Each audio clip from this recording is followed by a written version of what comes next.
So, ironically enough, the last time we did this was at the start of the last split.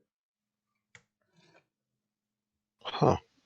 So, fun fact, we're pretty consistent at when we do these. It's just not pretty consistent. Or, yeah, it doesn't happen a lot. No, I get what you mean. Um, so yeah, I think I'll be honest. What I remember from the last time we did this at the last start of the split, we were wrong about two things, and that was CLG being good and TL being good. I mean, yeah, honestly, I think most people are in about the same boat there. Okay, so I think a good place to start is the 10th place team, CLG. How so they didn't make any changes to their roster. Yeah, they didn't. I think that's the right way for them to go though. Cuz I think most of the problem was one they started with Crown and the Crown experiment was just wasn't good. And then whenever Pole Belter came in, they didn't win um like a crazy amount more, but they were still winning, were still competitive in games. So like I think I think they're better. I think they're going to do a little bit better. They're not going to go like what was their record last bit like? I think they won 315. like three, yeah, 315, something like that. Yeah. Yeah, I don't think they go 315. I think they're better than that. Yeah, I think they're gonna go 9-9, like around that. I don't Yeah, see like Crown kind of destroyed their mental, and Pro Belter was a coach, so it's like no one could have seen Crown playing badly, but I don't think anyone was expecting Pro Belter to carry the games that he did. yeah, So I think they're coming in with like a lot better mentality and work ethic. And I don't think like because when Paul Belter came in, he said it himself. He's like, this is like a horrible they were down in the fields. So I think you're right. I think switching up any of these players would be really like it would hurt them more than it would help them. And there's not exactly a lot of people to get either. yeah. Like there's not unless they try to import it again. But yeah, I think the roster that they have right now. I don't know if it'll make play. Wait, I think playoffs is actually going to be 8 teams this time, right? Mm-hmm. Yeah. Yeah. Okay.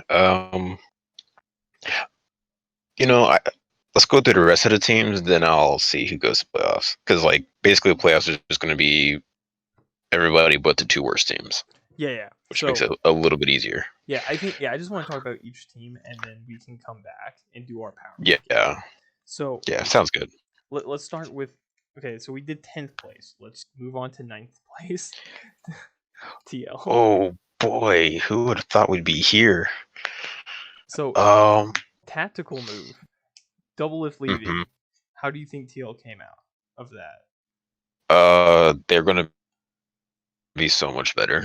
Yeah, I agree. Like double F is great and all, but like it's just one of those things where because it was a mental thing. That's part of why double F decided not to play.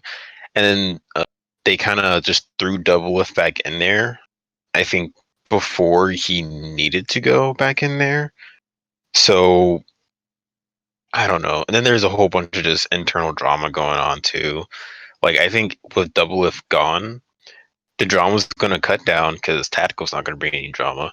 And Brox is the nicest freaking guy you'll ever meet. And then yeah, I think they're definitely going to be a good team this time around. Like they'll actually perform up to our expectations. So I'm not worried about them, Yeah, I but think I think the yeah, only person that wanted to play with double lift was Broxa. Judging by yeah, how like the drama played out and judging by like what Broxa said and what everyone else kind of said too, including the coaches and Steve. Um, I think this team will be a top 8 team pretty easily. Okay, I would be. I mean, last season, honestly, the last 2 seasons, because like last season was, or last split was a COG and Team Liquid, and then the split before that, I think it was 100 Thieves. So like, unless there's just another like complete collapse, yeah, I doubt that they're going to be as bad as they were last split. Yeah. Okay. So let's go to the other side of that trade, and we go to TSM. Ooh. So they get double lift. But they hmm have Spica now. So thoughts and opinions? Okay, so ideally, this team should be first because Really? you know you got like Double Lift and Bjergsen, two of the best NA players of all time. Then you got Biofrost, who Double Lift has insane synergy with. Um, and then I mean Broken Blade has the capacity to be a very good top laner, and Spica, yeah.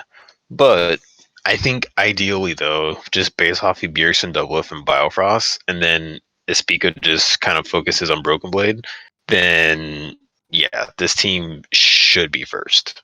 I've Whether or not that heard, actually happens, I don't know. yeah, I've heard that things have been a little rough in terms of like them playing as a team. I've heard that their synergy as a whole is not quite there. I don't see this team anywhere. I don't see this team above third place this next split. I'd say because just based off of the other teams, I'd say maybe second. But then again, it's like, yeah, we've seen people try to put together super teams, how they turn out. And strangely enough, it's like even in EU, you see super teams that just don't do well because you can have a bunch of great players, but if they don't play well together, then you have a very bad team. See, here's my opinion on super teams. Is that like C9's 100% a super team, but FlyQuest was not, and they got second. See, I would argue that C9 wasn't even really a super team. They became a super team. Like I mean, they're how a super team is ideally supposed to like play. Because like realistically, whenever you think super team, you don't think Blabber, and up until last split, you didn't think Vulcan either. I mean, Like they're just a great team with great synergy. okay, I would say yeah, they definitely became a super team. I definitely think Lickfors then were definitely big names, but also hmm Vulcan was like he was the most sought out support last split, like before they played. Like the I think Jack had to cough up some money for Vulcan to play on C9. Yeah, like he's been like obviously he's great because I think he's the best NA support. That's why he got so much attention. Yeah. But like I think, for example, a super team support would be something like Core JJ, who I want to say he actually went to Worlds at one point. I could be wrong, No, he did. He but won Worlds. yeah, yeah.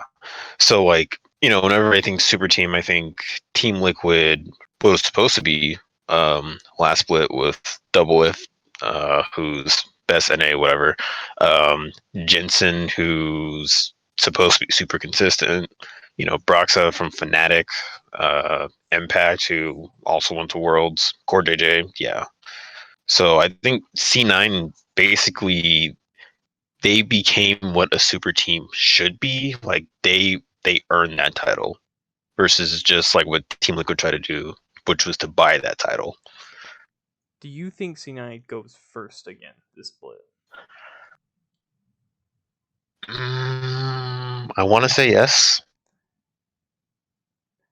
I don't really see why they wouldn't, So because like I think the only. Oh, go ahead. here's my second question. Because you're like you're kind of like I don't see why they wouldn't. What do they? Yeah, What's their record? 18-0, 17-1 again. Like, what do you think they're gonna yeah. go?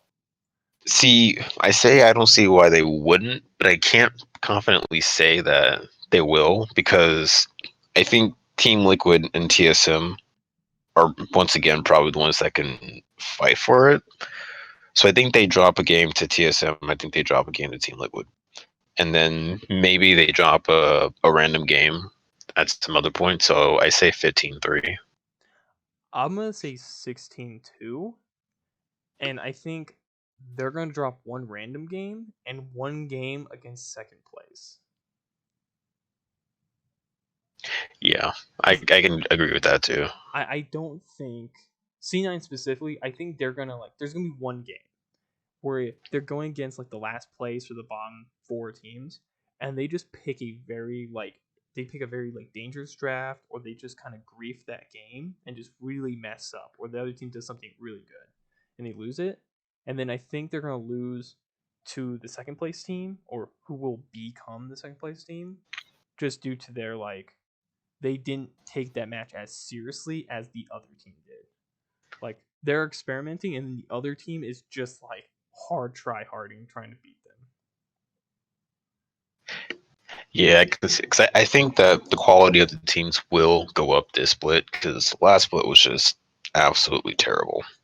And I think that some of that is because of the quarantine, and it's like it's hard to focus on your job and your career as like LA is just slowly burning down from a virus. True, but even before like the quarantine was like Cloud9 was far and away the best team, and then nobody was even close to them. Yeah, but I think Like I it. think second place team was FlyQuest, but even then they were inconsistent, and that was before quarantine even hit. Well, yeah, I mean teams 2 through 9 were really close together, but I think the pandemic really hurt the growth of each team because I'm sure half of them didn't even want to be playing LCS anymore because they wanted to go home and that kind of thing. You know? Yeah, that's fair. I mean that makes sense too. Like definitely quarantine did affect a lot of their I guess Mental. gameplay. Yeah. Yeah, their mental and all that. So I think now that I think they're still going to be online. No, they'll be in the studio. I think, right? It's unclear. I actually don't know Yeah, really. yeah. We'll figure it out whenever they play. Yeah, on But Friday. Yeah, yeah. Friday. But yeah, I think regardless, I think everyone's kind of like they've kind of refreshed. They've gotten used to it, and they're actually probably more excited just because I know I'm not doing anything. So Yeah, you for know, sure. I'm sure everyone yeah, is just bored out of their minds now. yeah. So they're probably ready to just hop back in there and perform. So yeah, I'm looking forward to this flicks. I think everyone's going to be performing a lot better. Which and also um, a lot of these teams have like some kind of question marks, but then I think they've worked with them enough from last split, like 100 Thieves, Immortals, more so 100 Thieves. But yeah, I think there's just going to be overall better synergy um, and just better gameplay in general. So speaking of, so do you think FlyQuest will perform better this split? Like, do you think their score will be performed better and they'll keep second? Uh, yeah, I think they're going to stay a consistently good team. Only change they made was their top lane, Viper to Solo. And I mean, Solo is still a very good top laner. He's just toxic. But when he's not toxic, he can play extremely well. And he is honestly an upgrade from Viper. Like we saw the last split in the playoffs where they lost basically every game with Viper, I think. So Solo had to step in and actually did stuff. So Viper's just not I well rounded enough, you know? Like, I think that's his biggest issue right now.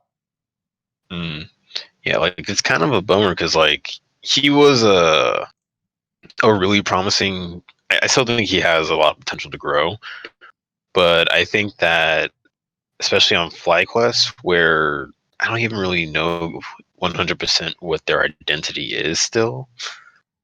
So like I think Viper playing in that system didn't really know what to do most of the time either.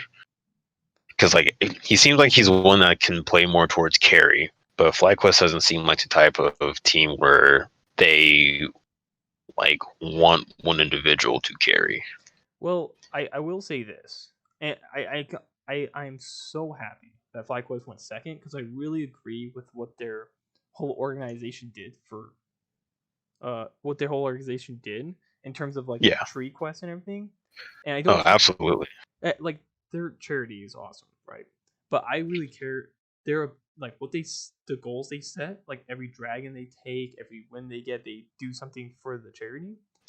I think that helped the team more than they helped the charity because that really focused the team on getting objectives that will win them games. And I think focusing on stuff that will win you games will lead you to winning the game, obviously. And I Mm. don't see any other team really with that mentality because like a lot of these teams they either scale and just fight for team fights or they just try to kill you a lot and win the game through that just for you not being able to step up. I still think that FlyQuest is going to be playoffs for sure. I think they get top four. Top I think they four. do. Yeah, because like basically what you said is like sure they don't have an identity, but they play around an objective actually pretty well, and that's more than what you can say for a lot of these other teams. Yeah. So just based off of that, like yeah, I think that they're just better than other teams. So something I see I really liked their jerseys last split with the whole flowers and the like the white, and then they did the black version, which I thought looked better. So tell Hmm. me, what do you think of their new jersey? So that's their New Jersey. Yeah, this is their new jersey or their new shirt. I think they're allowed to wear this Mm, for games. And I think they're I like going them. to. Yeah. Yeah, they're adorable. I like them. I think this is funny because I think like I love how they did the turtle and it just fits with Hmm. Wild Turtle. So I thought that was kind of funny. Yeah, exactly. Like honestly, FlyQuest is. I just love that organization. I love that team. It's after this last split, even now, it's just they're such a great organization. I have to say this, and this is pretty controversial. I think the only team that has that like FlyQuest is gaining more and more of an identity and is kind of like over like just casting a bigger shadow over these other teams. Like they're starting to become like a normal name.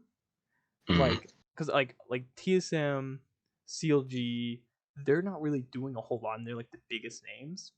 TL is like they're shaky. C9 obviously just won, but FlyQuest, them and 100 Thieves have actually just been like monumentally like just slowly growing their brand and what it means for everyone. mm, So I can't and find the 100 Thieves team, but it's the exact same as last split. And exact same.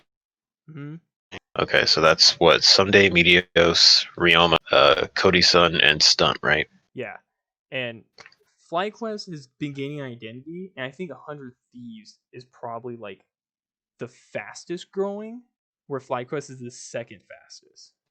So, what do you think Mm. of 100 Thieves going into this next split? So I mean, I believe in Papa Smithy and his choices, and I think that they're only going to get better because I know people memed Ryoma a lot, but honestly, if you actually looked at his stats, he didn't do terribly. Like he wasn't the worst mid, and because like he's honestly the biggest question mark. Maybe Stunt, but even then, Stunt Cody Sun have their thing going on. So like the biggest question mark was Ryoma, and he actually showed major improvement throughout the split. And I think he's only going to get better. So I think the team is only going to get. Yeah, I think he showed signs of like a licorice type player, where it's like he played and he sucked at the beginning, and then he slowly got better and better and better. Because players like Viper, I want to say, like they came in hot and they were like really good, but then it's like only good on like one or two champions. And I want to see Mhm. people more like Licorice, where they come in and it's like they're like in this gray area of I'm better than all the academy players, but I'm not better than all the LCS players, and I want them to slowly grow to be like top 5 or so in the LCS in their position. Yeah, like he's still got a ways to go for sure. Oh, absolutely. Yeah, because like he's not the best, but he's definitely not the worst. And yeah, I think he has shown that growth and that capacity to grow and become what the team needs. So I mean, I think they're probably one of the teams that I'm least worried about. Like in terms of huge swings from their last position and the last split, I think they're probably going to show like the least swing Fair. because they finished third, and Almost yeah, I second. mean, yeah, almost second. Like they tied for the second best record, and so I think they'll probably end up getting that exact same record, 10-8, and that might not be third, fourth. That might actually be a little bit worse in Around, the standings. yeah. But I think they're going to have around the same performance, but kind of going along with how I think everyone's going to be better this split, I think they're going to look like a better team. So I definitely agree. And when you say they're gonna look like a better team, two teams come to my mind that I don't think will become a better team. And the first one is Dignitas. Ooh, that meme team. Okay. So Um. the first thing I want to point out before I ask you how you think they'll do is this is their LCS roster. I actually don't know who's where for anything because you have so like you have I think these are the starting five: Loyal, Katie, and Froggen, Johnson, Aframu. But I Yeah. think two of them have said they don't know who's starting. And I think Froggen and Katie both said that they have no idea if they're starting or not, or who is. Yeah. Yeah. So Dignitas has become the new TSM in that regard. With because one, they're basically recycling their junglers, Acadia and Dardoch, Mm-hmm. and honestly, I don't know what happened to that organization. I really don't.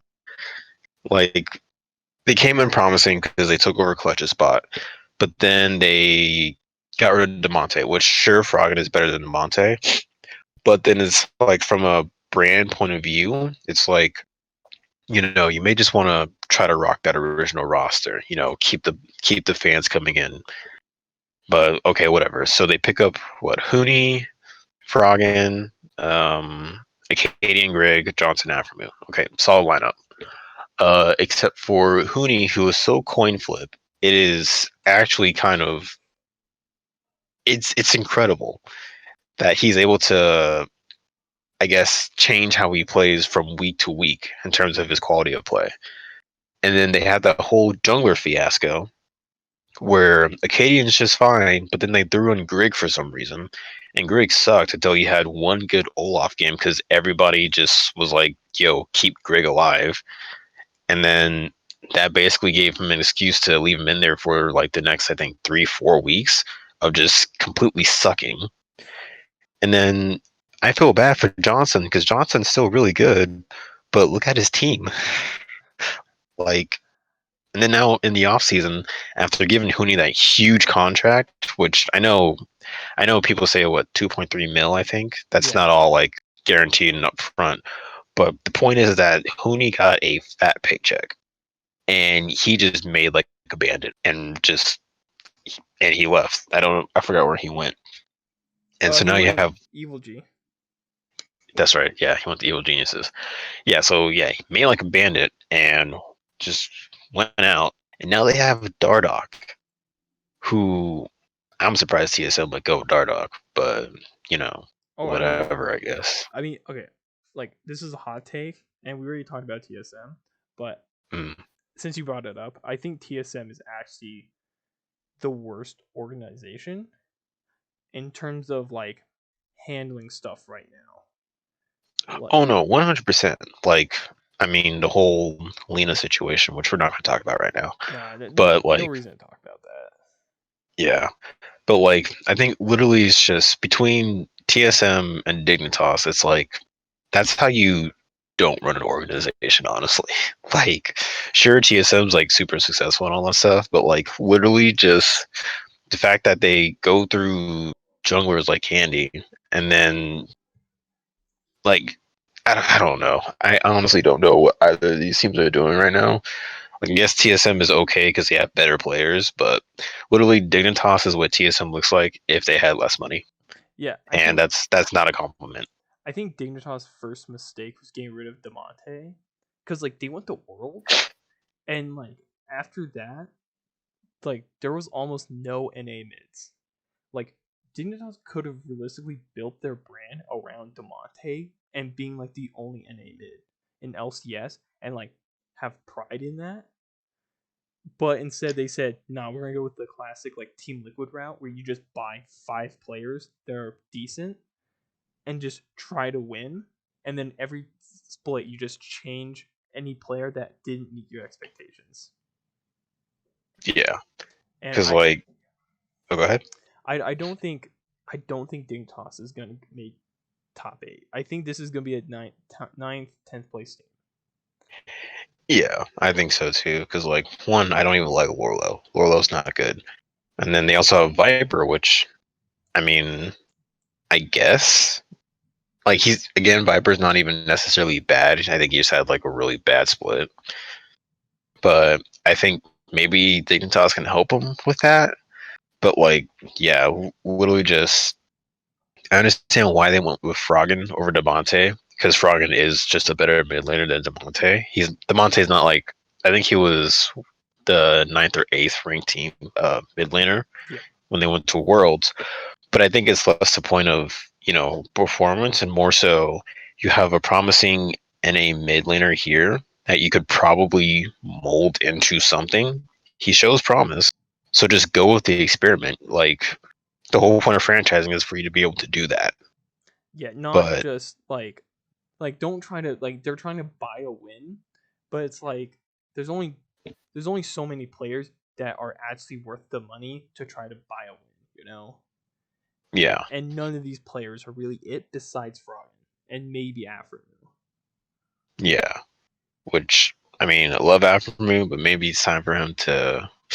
Become a coach. I think, yeah, I think he should become a coach. Like he's still got so much value, but I think it might be time to look for uh, I guess slightly younger, more promising support talent, and then after we can just coach him up because he's still got really good ideas and like a lot of game knowledge. But I think him actually playing the game is kind of preventing him from really doing what he wants. So I wanted to talk about. So after this, I want to talk about the team that I also think won't make playoffs, which is Immortals. And yeah, this is the best I got. They actually don't have anything on their website for like Okay. yeah. So like this is the best we're gonna get. Let me see. Yeah, this is the best we got. Oh. Hmm. I don't Oh, think their yikes. roster changed, and the only notable person on that team is Xmithy. And Mhm. judging by how they went last split, I think it's only downhill because you're relying on Xmithy to kind of be more productive than the other jungler and just hard win that way. Yeah, no, like Immortals definitely they went 8-10, but they still overperformed. Yeah. Cause like, yeah, who so Soaz, Xmithy, um, Ica, and Apollo Hako actually. Oh yeah. Was it? I don't think it was that the whole split was it? Yeah, it was all tech Hakuo. Oh okay. Yeah. And then they had Apollo in their academy and then they moved Apollo up. So Mm. like this split they're gonna start with basically that 5 man. And I mean, I always like Apollo Hakuo, they're always solid. But realistically speaking, how I was talking really well about Ryoma from Hundred Thieves. Ica, no. Yeah. Yeah. Uh, no, he. No, that's a stupid experiment, and I don't know why they're doing that. Uh, Like, go ahead. Soaz wasn't that good either. I'm sad to say. Like he didn't He live up to wasn't. my expectations. Yeah, like he's kind of like the whole meme where somebody from EU, an EU veteran, comes to NA just to collect a paycheck. And like, I'm not going to say that. I'm not going to really say that about Soaz, but realistically speaking, he just did not play up to expectations because I feel like Soaz should have been carry with his veteran like mentality along with X Mithy, but he just kind of like he was just tilted the entire split, and you could tell. He was tilted, and he kind of just he wasn't like inting. It was more of just like he was coasting. You know, like you Yeah, lost lane, and you just don't want to do anything because you don't want to be the reason why you lose. You know. yeah. Which I mean, that's because I think that's kind of like his play style, anyways, which isn't a bad thing. Like he knows how to kind of like soak it up and then like stem the bleeding almost. But that was kind of the issue with Immortals was like half the time they were just trying to. They were already losing, so they were trying to play from behind. And most of their wins actually just came from like I think most of them came from the bottom teams. Here, let me check it out real quick. Yeah, they beat CLG twice. They beat Team Liquid twice. They beat TSM twice. Then they beat Golden Guardians once and 100 Thieves once. Yeah, like basically they got most of their wins from the bottom tier. Yeah.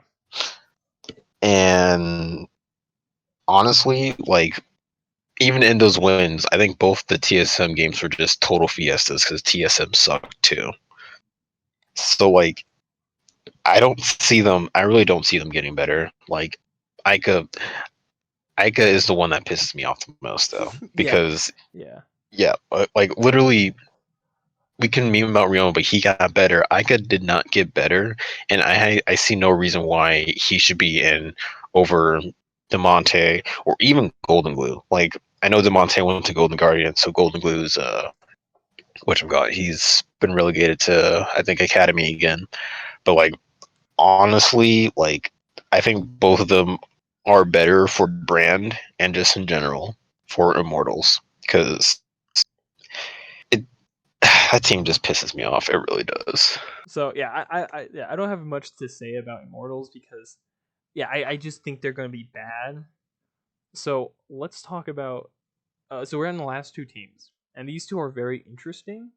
So I'm gonna talk Mm. about Evil Geniuses first because they are coming with the same roster, which is like Sven, Kumo, Jizuke, Bank, Zazel, but they picked up Huni. Yeah, they did. All right. So I think Evil Geniuses is. I think they're only going to get better too. This last split was very strange for them because they started like two. They started really bad essentially, and then Yeah, they just kind of went on a little streak there and became the second best team. But I will say I think most of that is because of Kumo. Because when Kumo started, he was like, this is the first time he was like a starting player, and he wasn't playing that well. He kind of just sat there and just absorbed pressure and tried not to just die relentlessly. But then also mm, like Jizuke and Bang kind of like really pulled it together and started to pop off.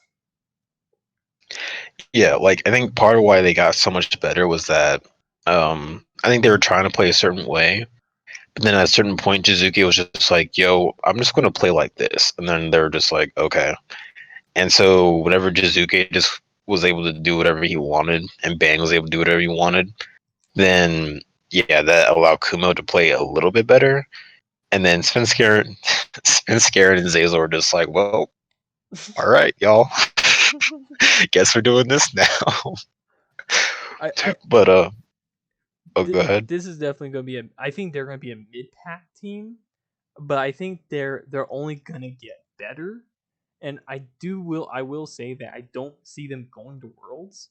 I definitely see them making playoffs and giving someone a run for their money, but I just don't see them being good enough this split to really make a like a contention for Worlds. I see them more of like a mid pack team, and I'm interested Mm, to see what they'll do next year. see, I have a question for you though. Okay. Do you think Hooney is going to see playtime in the Yes. LCS? Yes. And I think they're gonna lose those games. They're gonna like lose those games and maybe win. Like it's like 50-50, right? Like I Hmm. think Kumo is so consistently like because he like Kumo hasn't had like the highest high. He's only been like mid to low kind of like performances, but reliable. Hooney is unreliable, but have the highest highs and the lowest lows. So Yeah. I think if you throw Hooney in, I think there's one game where he just hard carries, and that's false security because then you're gonna keep throwing him in, and you're gonna lose like 3 games in a row with him. And I think that's what's probably gonna happen during the middle of the split. And also, can you go to the academy one more time? Yeah, yeah. Uh, going. Okay. So go down one more. Yeah. All right. So, and the interesting thing about that is Huni is still an import slot, right? Yes. So that means they would have to take out either Jizuke or Bang to have him Oh, play. So that would put in either Deathly or Giyu. Wait, unless Giyu is also. Huh. He hails from Lebanon. So I don't know if he's an import slot or not I either. think he's But I know Turkish. definitely is not. Oh yeah, he's Turkish. Okay. So yeah, I think so basically if you put in Huni, you take out Bang. And you put in Deathly instead. I think they'll do that, like straight up. I think they do that Oh boy, that's because gonna like be a game to watch. because imagine if Bang is not like hard carrying games, right? And they're just kind of Mm, like losing without anyone doing anything. I think they do this just because definitely he's going to be hungry, and you know Hooney will be hungry to be on the main stage because like Hooney just got he almost got a 2.3 million contract. Like he almost got all that money, but he just played yeah. bad. So Yes. I think Hooney in his mind, I don't think he'll think of this, but I think Hooney is going to want to play, and I think he wants to prove that he's good because he is not worth 2.3 million at any case. But I think Hooney wants to get it back out there and try to get that kind of money again. Yeah. No, I can definitely. I think I see it happening at least once too. So But let's talk about the last team, the team that like besides FlyQuest, I was really happy with last split, and that's Golden Guardians. Golden Guardians. All right. Like Yeah. this team really made me like really impressed me because for one, I thought Golden Blue was bad, and I thought Keith and who was it? Who he support that was a Mhm. joke. But I think it's still see I don't know who it is, but I think they're still putting in Huhi for support or something. Yeah. They are. But yeah, what do you think of this team, and how do you think they're Uh. gonna do? Yeah. So they definitely overperformed too. Like, if we could be real here, with freaking Keith support and who he support, and honestly FBI. Like, whenever you think of this roster, you think that they would just suck outright. But the fact that they got to playoffs, 8-10, sure, but they got the playoffs. They made it to playoffs. So that's pretty impressive in itself. And I I want to say that they'll make playoffs here too. Definitely one of the lower tier teams though. But I was really impressed with Closer, who I already thought that he was really good, and he's basically one of the shining spots of Golden Gardens right now. Um, like Hanser, he's Hanser, and I think that they are putting in Demonte over Golden Glue. I wouldn't. So, and I think Demonte is better than Golden Glue too. Like, I don't know if it's on the site yet, but No, no, no. I don't think so. Yeah, no, it's not. yeah, I'm just gonna check to make sure that that's like actually for sure. Let me. Because let's see. Yeah, here it is. Yeah, Welcome to Demonte. Yeah. yeah. So yeah, I think with the Monte over Golden Glue, I think that's definitely an upgrade. And honestly, yeah, FBI really there was a point where he was the second best ADC in Mm-hmm. LCS. Like he showed up with Keith's support. Like I mean, even Keith showed up a little bit too. Like Well, I his mean, thresh games were insane. well, Key solo killed double lift. Like, let's be. Oh man, that was great. Um, yeah, like I think that I'm just interested in this team because like they'll never be the best team, but they always just overperform for some reason. You know what I mean? Like you always expect them to do bad, but then they do slightly better than that, and then you're just impressed by it. I think Like, I think the problem with this team of why they will never be the best is like I think Closer is the first person on this roster where I look at him like this dude could probably be a part of the best, like the number one team and be like a champion. mm, Hauntzer has the history of doing it, and I think he can definitely do it. It's these three, and like Huni might be in like support, and I mm, think the bot lane needs to step up and play at a higher level, or like because I think they have the potential, but I think they're just not playing to that level. I'm sad to say Golden Glue, I just will never see him as a like champion. Like I just don't see him being on a roster winning 3 games in the finals. Like I just never see him doing it against any mid laner that will make it to that point. yeah, no, I see. Because like I mean, there's a reason why Golden Glue has always just been an academy, even though like I want to say it again, he's better than Ica, so put him on Immortals. But other than that, it's like yeah, he's just not going to be a top tier mid laner. He's barely ever going to be a mid tier mid laner. So like yeah, as long as you have Golden Glue on your roster, I wouldn't expect any kind of domestic success. Versus that's why I think Demonte is an improvement because Demonte got to Worlds. May not have been the best, but he was able to help their team get to Worlds. Yeah. I mean, And Demonte was with Huni when they did that, and they had like I'm sorry to say, but their jungler at the time was not the best, and neither was their bot lane by any means. Like they just kind of played really well together, and Demonte showed like he can make it to Worlds. He can fight in Worlds. Like they were in the group of death, and they went 0-6, but it wasn't like he got stomped every game. He actually kind of yeah, showed some promise. yeah, like actually last Worlds because even like I know you said their bot lane wasn't that good, but their bot lane was Cody Sun and Vulcan, Oh right, I am who sorry. Yeah, that's right.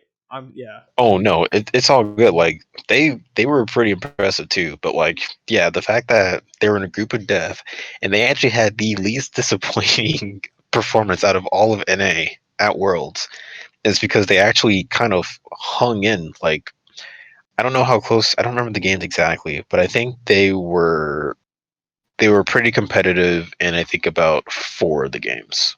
Yeah, it's Yeah, they went 0-6, but it's the 0-6 that you would like to see, where it's like, okay, yeah, they lost this game, but damn, like there's a reason why Vulcan became so in demand. It's because of after that.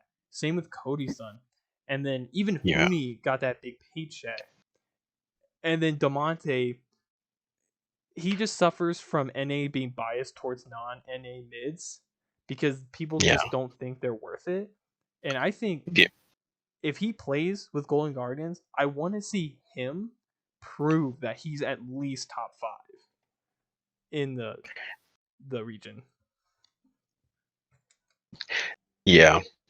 I think it's possible. Like whenever you look at the mid laners, well, okay, it's really hard whenever you look at the mid laners, but I think he has potential to at least be top 7. See, funny you mentioned that. In my rankings from 1 to 10 of where I think they'll end in the split, I actually Mm. put Golden Guardians in 7th place. Yeah, So I I have them at eighth, but I guess we should probably kick off yeah.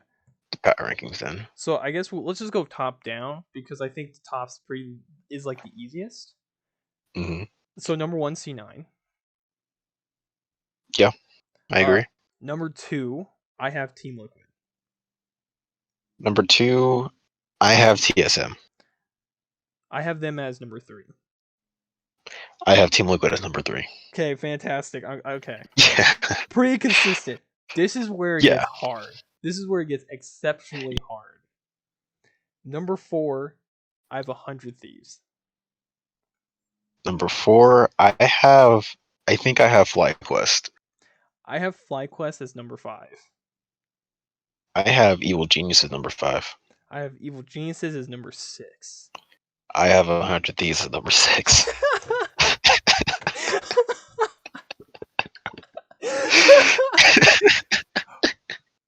Really consistent. I'm impressed. Yeah, I'm impressed too. Okay, Okay. okay. Wow. Okay. Nice. So yeah, I've already said Golden Guardians is number seven. I have COG as number seven. Wow. Where do you say that? I have CLG as number eight. Yeah, I have Golden Guardians as number eight. What the? Oh my god. Okay. Oh man. Okay. What's your number nine? Immortals.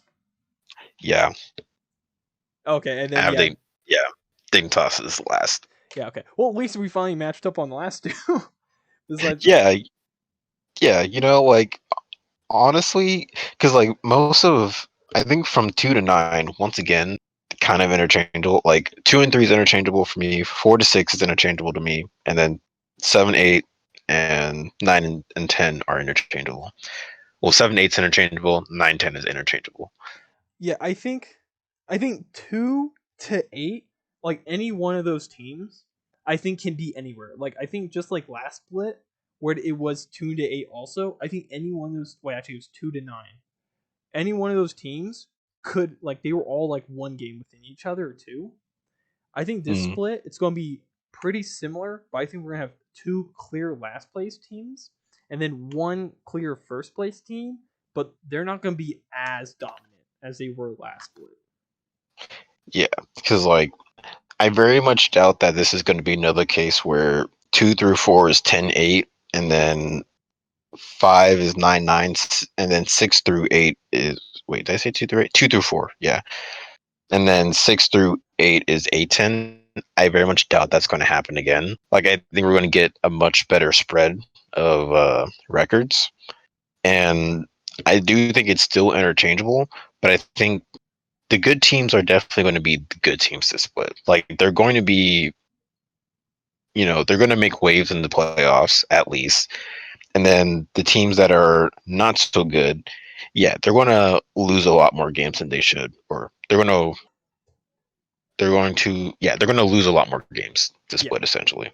Like they're So going to lose the games they're supposed to, win the games that they're supposed to. so let's then talk about the specific games. And I'm only gonna focus on NA.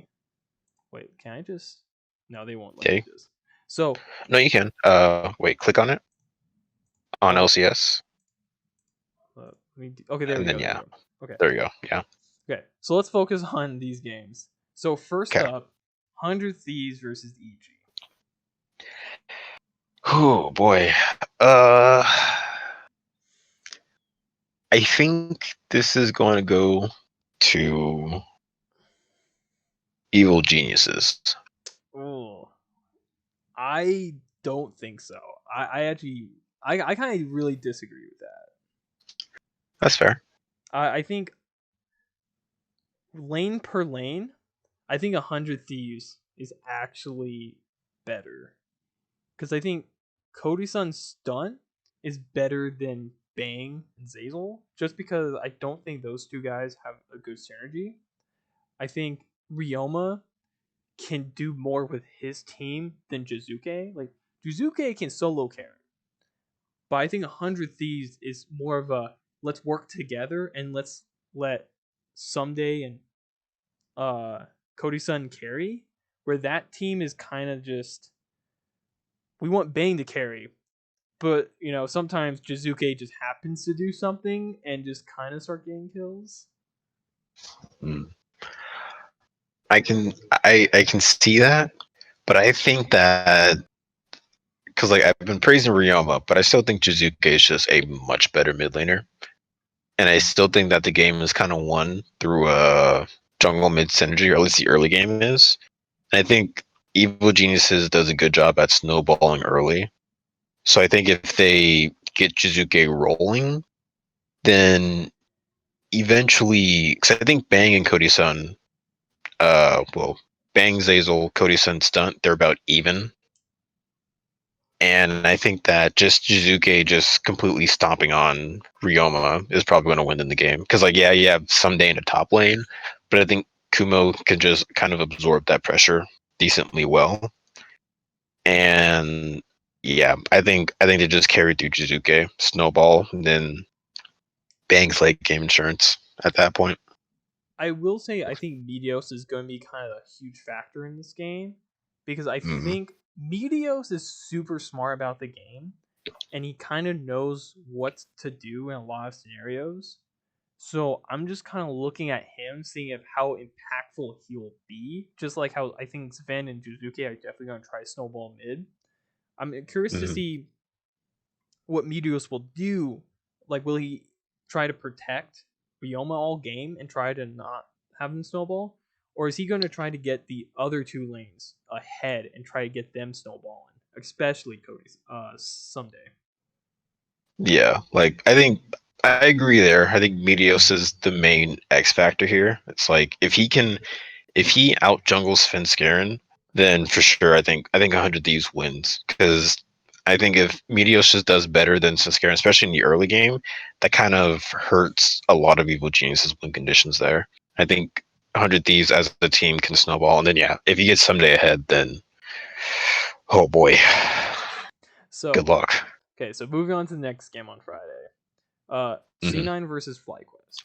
From a scale of C9 going 3-0 to C9 going 0-3, how do you think this game's going to look? Uh, C9 going 3-0. Yeah, I agree. Yeah, I think this is going to be a stop, honestly. Yeah, yeah. I think C9. I think C9 still just going to be that solid team, I and I think they're just going to keep proving it here. I think C9 has a lot of momentum, and I think FlyQuest doesn't really have that much. Like C9 is just like hyped up, like we're gonna go 18-0, and FlyQuest is kind of like I think they wanted to go against some weaker teams to build up kind of their excitement and their confidence. So I don't think this is gonna go their Yeah. way. Moving on to Saturday, CLG versus Evil Geniuses. I'm gonna give that one to Evil Geniuses. Yeah, I think this is too early for CLG to really start picking up wins. I think CLG just needs a little bit more time to kind of be a good team. Yeah, I can agree. So this is a big game. This is the Yeah. battle of second and third for both of us, and I think it's the battle for second and third for a lot of casters and analysts. TSM versus Mhm. Team Liquid. Who do you think is going to be better right now? Yeah. So I did say TSM's gonna be second, but I think Team Liquid wins this game here. I agree. I think Team Liquid has a far superior synergy as a team as a whole compared to TSM.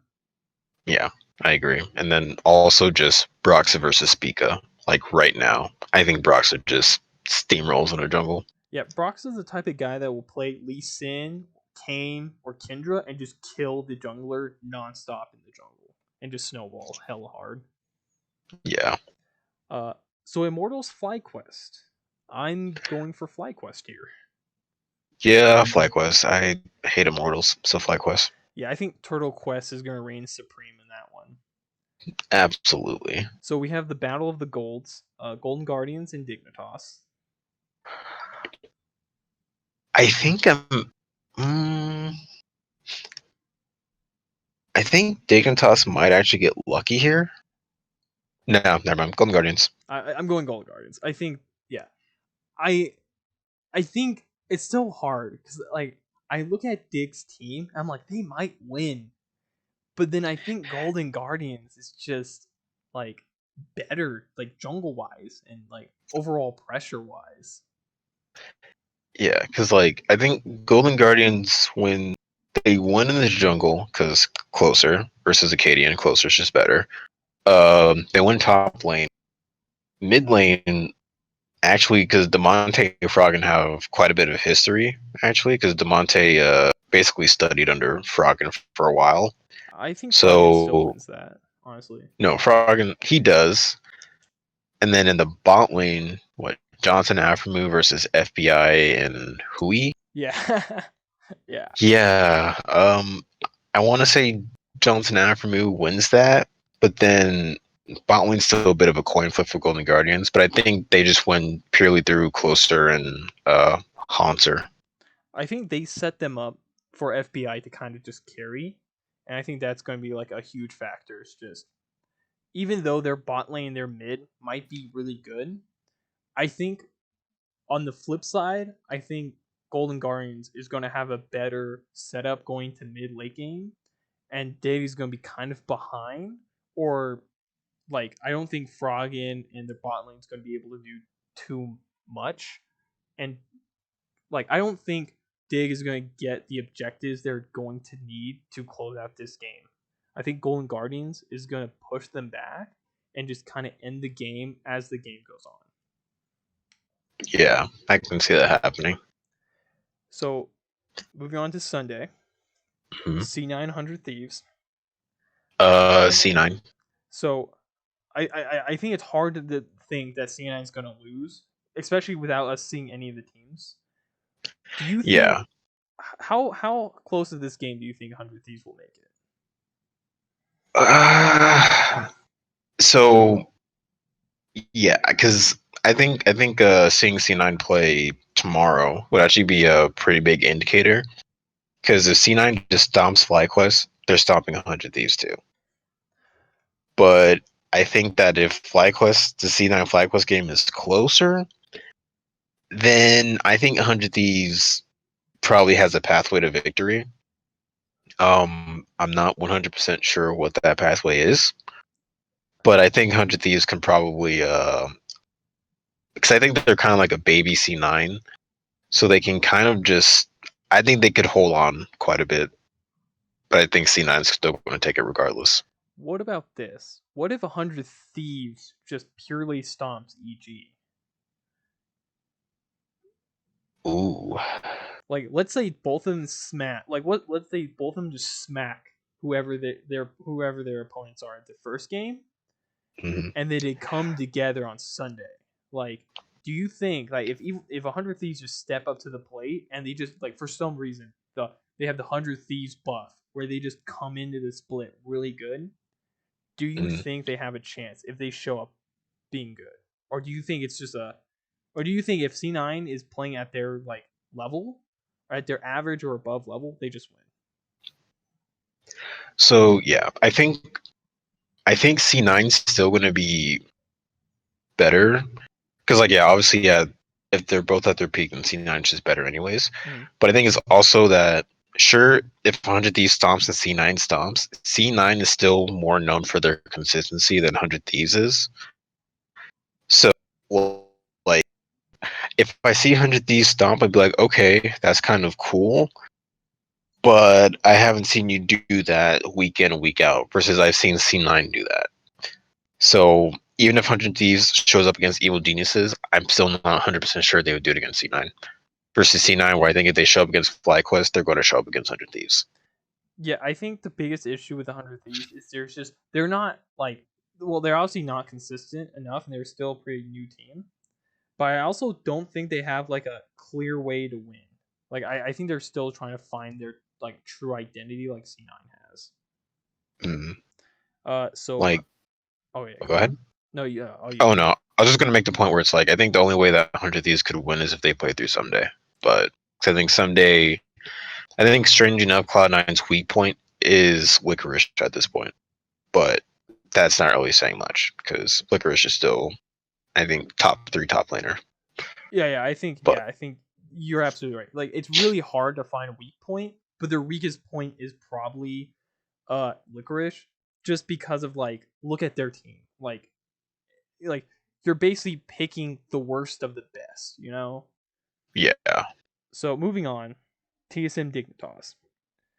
I think uh, TSM is a pretty clear winner here. I think Dignitas wins this one. Ooh, really? I think this is an upset. I think this is definitely the upset that would happen. And I I think it's purely just because TSM probably does not have the synergy they need. well, I think I think the first game is going to be so bad that TSM is going to play like the simplest game where you pick like bots just going to scale. You're going to have like an early game jungler, and then like the lanes are going to be playing like Syndra and something else top lane like a tank, and they're just Mm, going to play like the classic 30-40 minute game of League of Legends where you just don't do anything and you just pick the fights you know you can win. mm. Because I think See, TSM can't lose to against Dignitas because like a double lift is gonna cry. Like if he's ninth place again, oof. But I think Bjergsen can work some magic along with Broken Blade to make sure that even if the synergy with double lift is bad, they can still like put him in a position to auto attack people to death. yeah. See, and that all makes sense. And you're 100% right. But I had bones that Dignitas is going to win this game. Like I don't know exactly why I feel this way. I think it's just because yeah, that's all the case. But I think again, looking at the jungle, I think Acadian is just going to out jungle Spica Yeah. because TSM and junglers, and then also I think Acadian's even played a bit with Spica, and then even in the mid lane, I think that's going to be a whole lot of nothing happening because Froggen and Bjergsen, and then I don't know. I think Broken Blade is going to try to do too much, and then he's going to get punished. And I think Doublelift and Bifrost just won't do enough. I just feel like they're not going to do a lot. And even I don't even know what the meta is going to be, Yeah. but I get the feeling that it's not going to be the. I don't know. I don't know. I just feel like Dignitas is gonna. I feel like they have a pathway to win this game. Also, because I think TSM is gonna have a very bad game plan. Because most of the time, whenever TSM lost, they had better players, but it just looked like five monkeys playing the game at the same time. Like, I think that might actually happen where they just completely fall apart because they just don't know what to do. And then Dignitas is just going to kind of get the game handed to them. So that's less Dignitas winning the game and TSM losing the game. Honestly, after all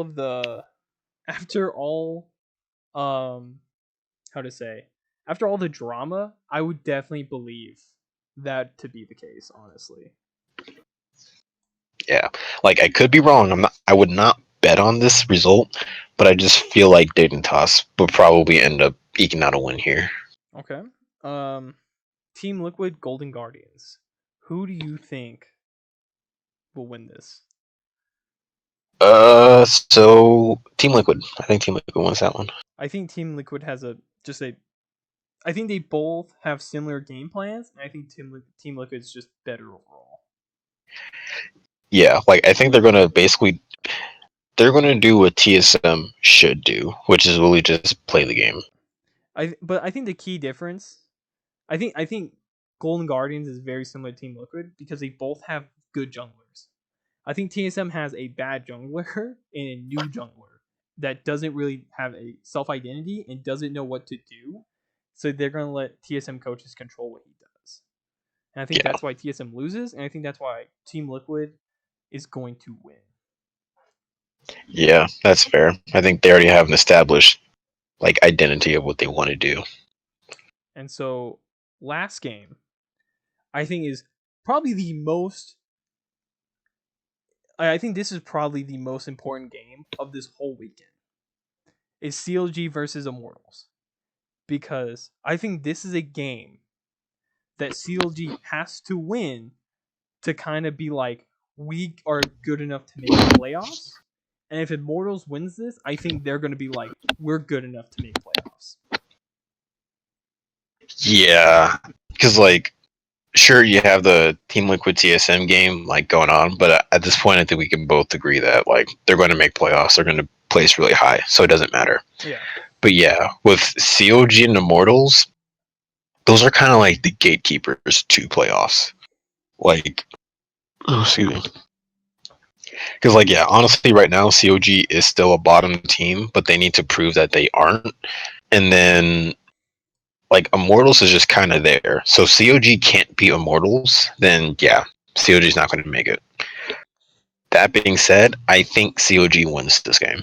I honestly, after like when we went through, I think it's clear that the only good player on Immortals, I think the only player, like I think X Smithy, I don't think he's going to be able to win this game through his normal like tactics and how he normally plays. Because I think CLG is kind of coming into this game with like coming into this week was kind of like, we're not last place, we are better than this. And I think they're going to try to show up, and I think they're going to play really hard this first week. And I don't think Immortals is ready for this kind of level of play or level of determination this early on in the split. Yeah, because like COG has something to prove, and like I've just never gotten passion out of Immortals. Period. Yeah. So, and I don't expect it to show up at any point really. Like, So yeah, I think COG wins purely just out of determination. yeah, I think like I think CLG's is heart, and they're just gonna come in here and they're just gonna have that like just I don't know, like the classic like high school football story where it's like all or nothing, and this is the start, and they're just gonna try to they're just gonna make the play and try to win. Yeah.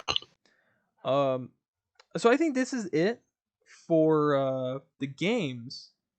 But I think the last thing I want to talk about is something that's probably going to impact the whole split. Hmm. It's uh Olive, wait, Avali leaving. Yeah, I saw that. So I'm sure if you don't know or if people don't know that she is just leaving the LCS production team, and she's becoming a solo creator working with LCS and all of the teams. So she's basically just having more freedom, and she's just gonna be working on her own projects that just happen to be with the LCS and the teams as them and the teams. Hmm. See, I kind of related a little bit to Shocks from LEC. Like not exactly. Like basically, it's somewhat of a freelance thing. Like Shocks LEC, but she still like partners with them and does a lot of things with them. Yeah.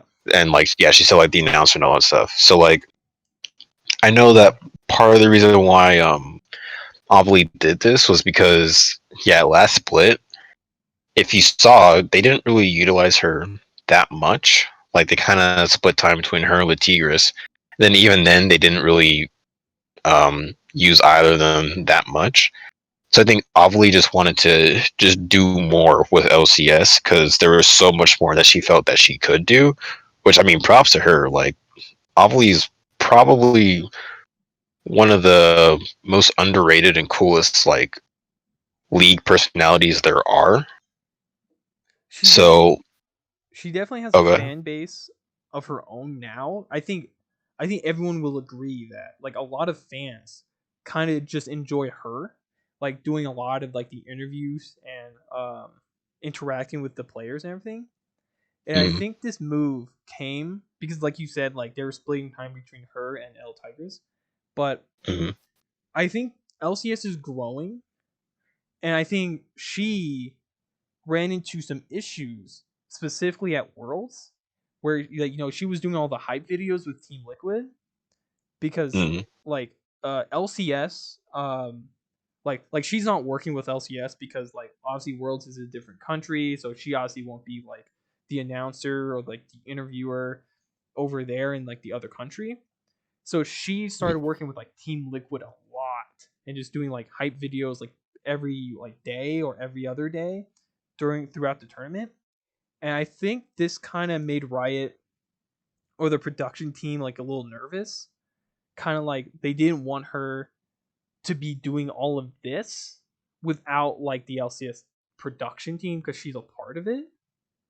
mm, So I think both of them kind of came to this agreement that she wants to do all of this and stuff with them, and they were just like, well, we still want you to do this stuff, but not that. And so they just kind of splitted ways so she can do more and grow. Because like El Tigris is actually the host for Friday Night League, and she's the interviewer and like all that. yeah. So I think this is a great move because I think this is gonna make not only LCS more popular and kind of like help them grow with her doing this side stuff because it's gonna bring more excitement and more eyes. But I think it kind of makes because I just want consistency in terms of like the broadcast team because I think we need only like one interviewer, not like three, you know? Yeah.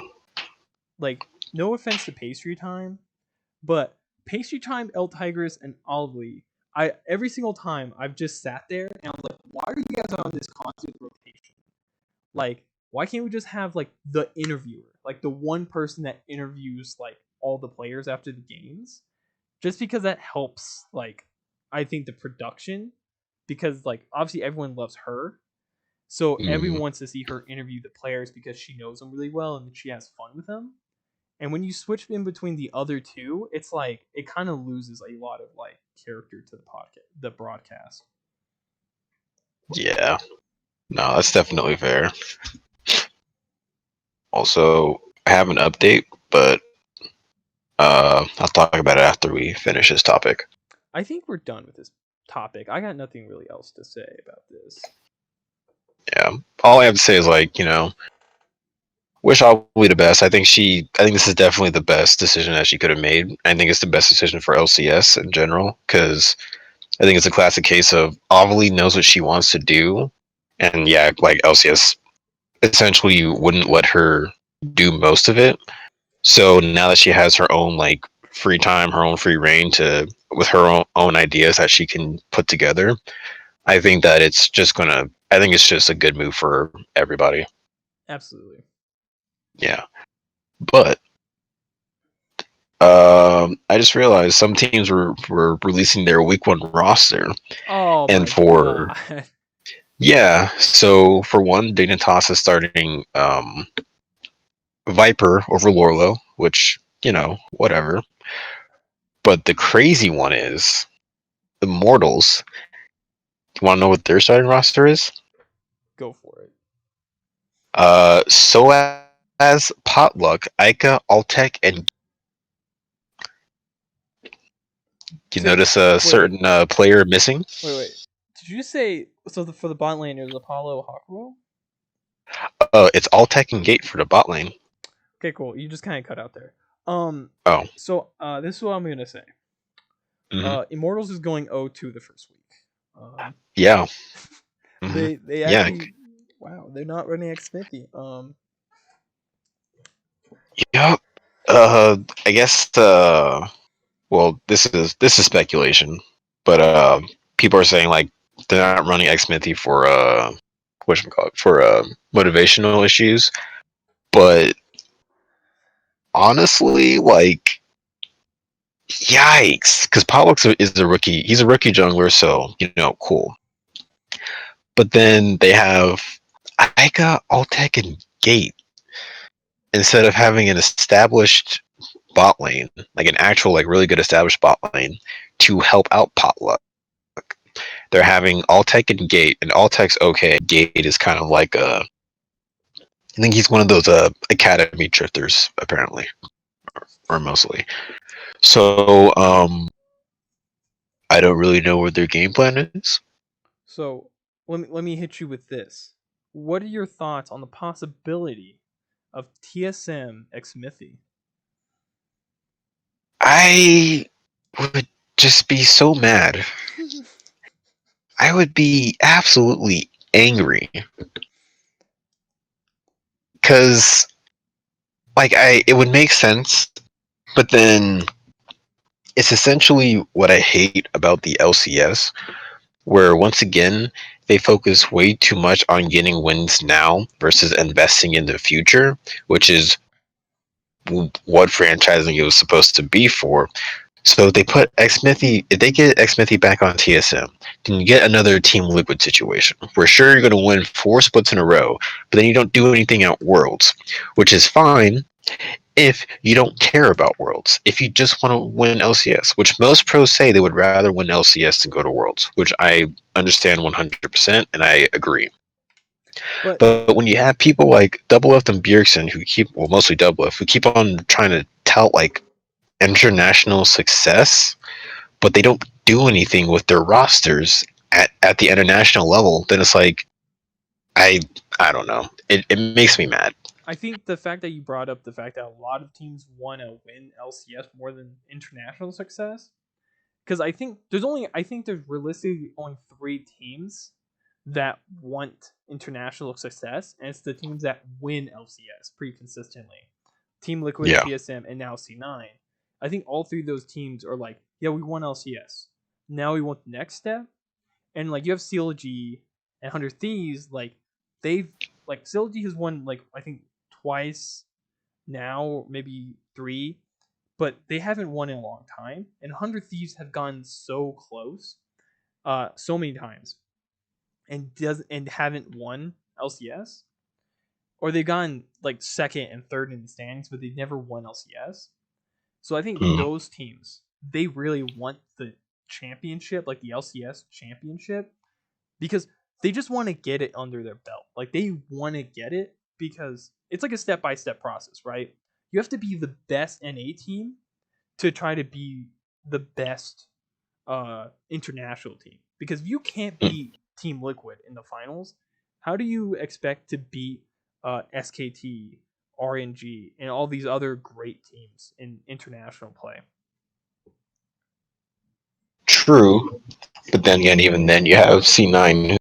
I think this last split was the first time that they actually won a championship in a little bit, and but they're usually consistently going to Worlds and actually doing stuff at Worlds. But I think my issue is that they just keep on recycling the same talent over and over again, and it doesn't work the first time. So what makes them think it's going to work the second time or the third time? Well, I Because think I know it's not the same rosters. Like obviously it's not, but it's like literally it's just like the Worlds before, sure, but they don't win at Worlds.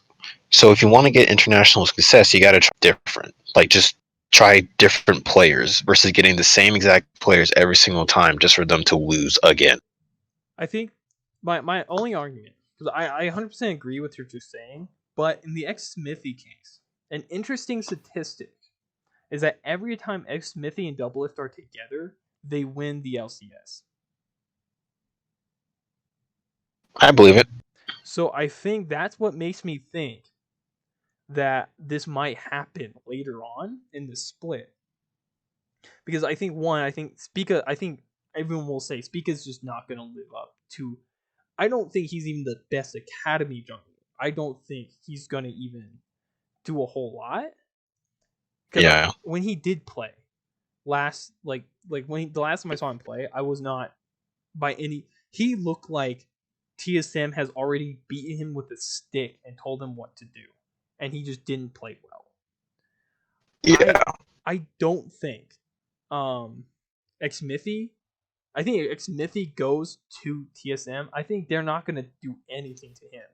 Like I think Xmithy is gonna be like, I'm gonna play how I'm gonna play, and Doublelift is gonna be like, cool. Xmithy Bjergsen is gonna be like, cool. And those 3 guys are going to kind of lead Biofrost and the Broken Blade to a decisive like win in like they're going to win LCS if X Mithy goes to TSO in my opinion. Yeah, like I think that they would probably win LCS again, but I don't know. Like I think it's just mostly I have an issue with Doublelift as a player now. Like I lost a lot of respect for him. Oh, absolutely. Uh, yeah, in the past few basically over the past few weeks, and then even just like his time on Team Liquid, I just lost a lot of respect from there too. Because it's like I think Doublelift is just a massive hypocrite in the sense that he says that okay, NA is super easy, right? He says NA is super easy and he can win with his eyes closed.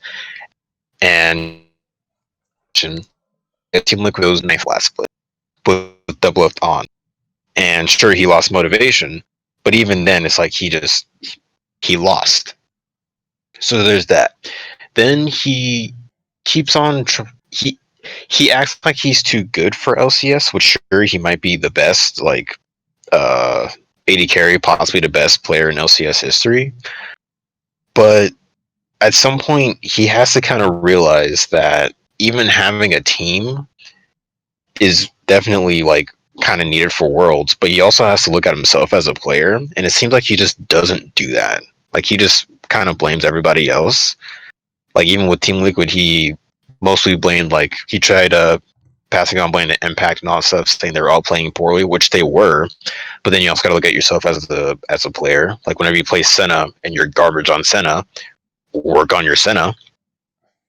But like, yeah, for me, it just feels like he might have the motivation, but I don't think he knows what to do. I def my biggest issue with Dublin is I think you're all right. I think I 100% agree that I hate how Doublelift like blames the region. He blames his teammates, but even though he can't play Sona Kent, he couldn't play Senna, and it's like these like weird um picks that actually make a huge difference in terms of like pick and ban in games. Like if you can win a game on like Senna or even like Sona Kent back then, that like they have to ban those and you just get like free picks. Like they just can't ban more, they have to forcefully ban Sona or Senna, and that hurts them because then you get to play more AD carries. Yeah, But he also like yeah, he won't practice those. He will only play like the traditional AD carries. But I hate for like the longest time that he's like NA is trash. Like the servers are bad, and obviously like Boy came out with that video saying like yeah NA is really bad, but I'm still on the board of just like your team loses. How can like what can you do? Because like now the whole like AD carry meta like shifted to like mages and everything else. Doublelift kind of just took a back seat. Like it was kind of depressing. Like he didn't grow as a player. He just sat there and was like, "I'm just gonna do what I've always done." yeah, and like it worked just because yeah it worked for a little bit because he's just better. Like before last split, he's just a better player than most of the people. But like yeah, honestly, it's just he's so kind of like set in his ways, and yeah, he's one of those where he complains that NA isn't good, but then he does nothing to actually help the problem. Like he just sits there and complains instead of like I don't know. I feel like he can even assist in some of the one in the NA solo queue mentality. He can assist in better, and then he can assist in kind of like seeking out better talent too if he really needed to. But like literally, it's just he kind of sets a precedent as just complain pretty much, Well, and like he doesn't actually do anything. it kind of makes me a little bit surprised that a ex pro full time streamer now had to come in and be like, "Yo, solo queue is awful. Like it's actually atrocious." And then these pro players are like, "True, like 100% facts." Like yeah, and Doublelift is like, "Yeah, it's always been like this." And I'm like, dude. Voidblade did this whole thing, and Riot responded, and it like is actually like they did a part 2 on trying to improve solo queue. And I'm like, it took a guy that plays this game for fun all day, every day for years now, but a guy that's like trying to be the best player, quote unquote, in the world, because I don't know if he's actually trying anymore or if he's just trying to win. But how Mhm. can you just sit here for years, preach that NA sucks, doesn't do anything, and when someone finally does something you could have easily done multiple times throughout the years, and you're just like, yeah, true, facts. And it's like, bro, like I think as a pro player, when you're trying to get better and you just have like you blame solo queue, but you won't like do anything, I think you're not really helping at all. Like you're just I don't think he's trying to get better. I think he's just trying to buy a win. And I think that's the whole reason why he went to Team Liquid. Yeah, no, like that's. I think that's part of the why I went to TSM too. It's like he's literally just instead of focusing on himself and like trying to grow as a player, he's just trying to go where the wins are. So like that's kind of why he went to TSM after he realized that Team Liquid wasn't getting him the wins that he needed. He's like, all right, cool. So I'm going to TSM because they have a quote unquote better team. Which I hope my power ranking is wrong. I really hope that TSM just goes ninth again, or Double F goes ninth again. And I hope that Team Liquid actually does really well. But like, yeah, it literally just seems like he. I'm not going to say he's not putting in the work because obviously, if you're going to be an LCS, you have to put in the work. But he's not putting in as much work as I think he should be, or as much as he's capable of doing. I think what he is saying, like when someone says I'm gonna be the best player, I'm gonna win worlds. I look at Doublelift and I'm like, that's a bold statement for someone that's doing so little. Like, Yeah, I compare him to I don't think it's fair to compare like NA people overseas because like that's kind of like their whole hardcore culture. Like I don't think playing 12 hours, 15 hours a day is healthy, and I don't think any athlete should be doing that.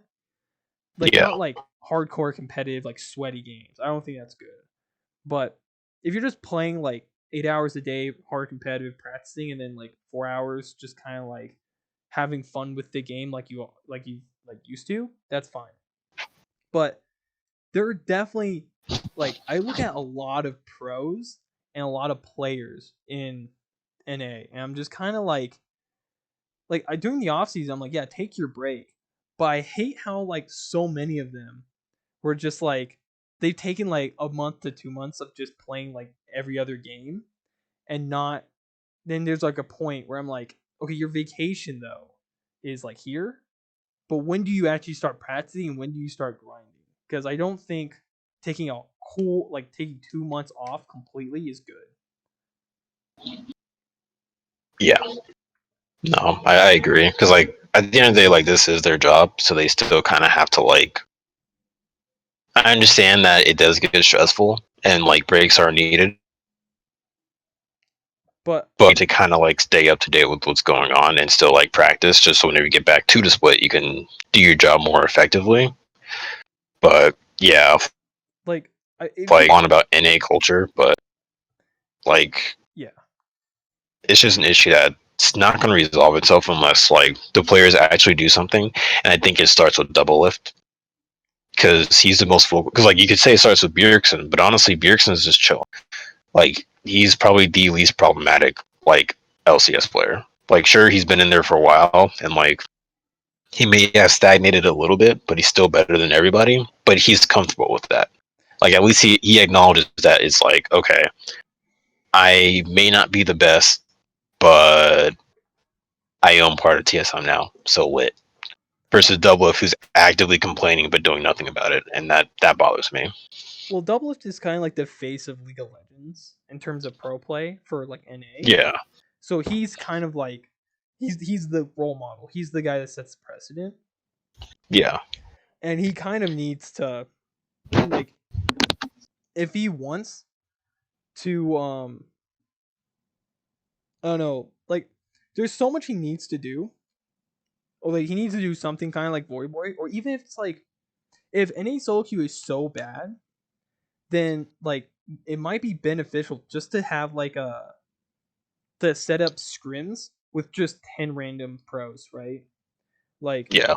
just say fuck it. Like if you want to play against only pros and only pros that actually want to play the game, then set up two like man teams and just be like, yo, like me and Bjergsen are trying to set up like a 5v5 only pro match and just like make like your own server essentially where you just get 10 people of pros and you just play against each other all day instead of like going to solo queue and getting these like challenger one tricks and these people that will just tilt or int and just run it down or AFK, you know? Because then you don't have to worry about stream snipers. You're playing against quote the best players in NA, and I think like if NA solo queue is so bad and you're not getting better, that is one clear answer of how you can continually to get better. Yeah. But I think there's a Well. reason why like pros don't do that until like they did in houses at the start of quarantine. Mm, But I think the reason why a lot of pros don't do this is obviously because of like the practice with their teams goes so long and they put so many hours in and whatever, and everyone has their own schedules and their own lives. hmm. But I also think like on some level, I don't think Doublelift wants to put himself in a scenario where he has to go one on one with a like the second best AD carry in the league and just go at it at pure skill and like game knowledge. Because I think he's starting to realize that he's going to slowly start losing more and more and more. Yeah. Like his window's closing. Yeah, and he has like he's starting to have less excuses of why he's losing. Like you can only blame your team so much. Yeah. That's fair. Well, unless you have anything else, I think that will wrap this up. Yeah. I think I'm pretty good. I'm just excited for LCS tomorrow. So Yeah. yeah, should be interesting. What time does it start tomorrow? It starts 7 p.m. tomorrow. Oh my goodness. Uh, Wait, when's LEC? Real quick, can you click on that for me? Cause I'm gonna watch LEC too. 10. Oh, lit when I wake up. Cool. Like Oh man, I'm just happy League's back, man. absolutely. I'm super excited and I can't wait. I think we're gonna try to do more of these. Like at least like maybe not like an hour and a half one, but maybe a little bit of like a 30-minute kind of thing, or maybe even 10 minutes where we just kind of go over like what happened last week and what we expect Hmm. to happen next week. Yeah, yeah, we can do that. That sounds like a good idea. Yeah, only time will decide. But for now, that's it. All right, cool.